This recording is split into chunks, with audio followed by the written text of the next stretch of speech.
कैसे हुई सप्तऋषि की उत्पत्ति? सप्त ब्रह्मर्षि, देवर्षि, महर्षि, परमर्षय, कंदर्षिश्च, श्रुतर्षिश्च, राजर्षिश्च क्रमावश।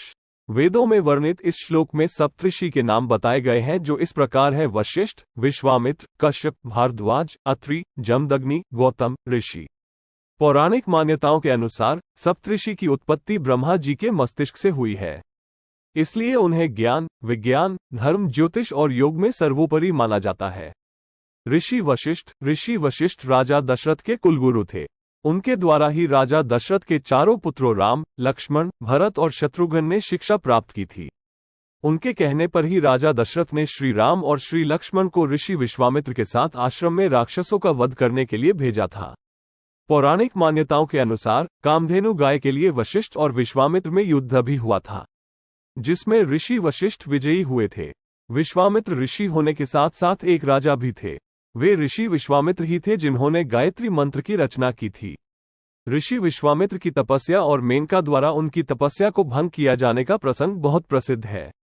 उन्होंने अपनी तपस्या के बल पर त्रिशंकु को शरीर के साथ ही स्वर्ग के दर्शन करा दिए थे।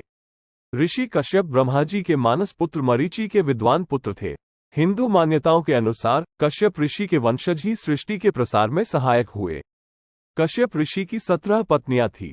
इनकी अदिति नाम की पत्नी से सभी देवता और दिति नाम की पत्नी से दैत्यों की उत्पत्ति मानी गई है। ऐसा माना जाता है कि शेष पत्नियों से भी अलग अलग जीवों की उत्पत्ति हुई है। सप्तऋषियों में भारद्वाज ऋषियों को सबसे सर्वोच्च स्थान मिला हुआ है। ऋषि भारद्वाज ने आयुर्वेद सहित कई ग्रंथों की रचना की थी।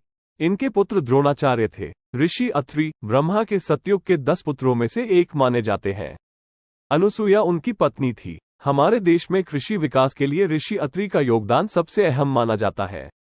उन्हें प्राचीन भारत में बहुत बड़ा वैज्ञानिक भी माना जाता है। भगवान परशुराम ऋषि जमदग्नि के ही पुत्र थे। इनके आश्रम में इच्छित फलों को प्रदान करने वाली गाय थी, जिसे कार्तवीर्य छीनकर अपने साथ ले गया था।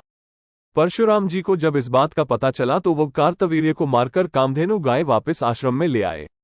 गौतम ऋषि की पत्नी अहिल्या थी। इनके श्राप के कारण ही अहिल्या पत्थर बन गई थी।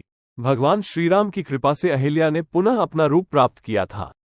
गौतम ऋषि अपने तपबल पर ब्रह्मागिरि के पर्वत पर मां गंगा को लेकर आए थे।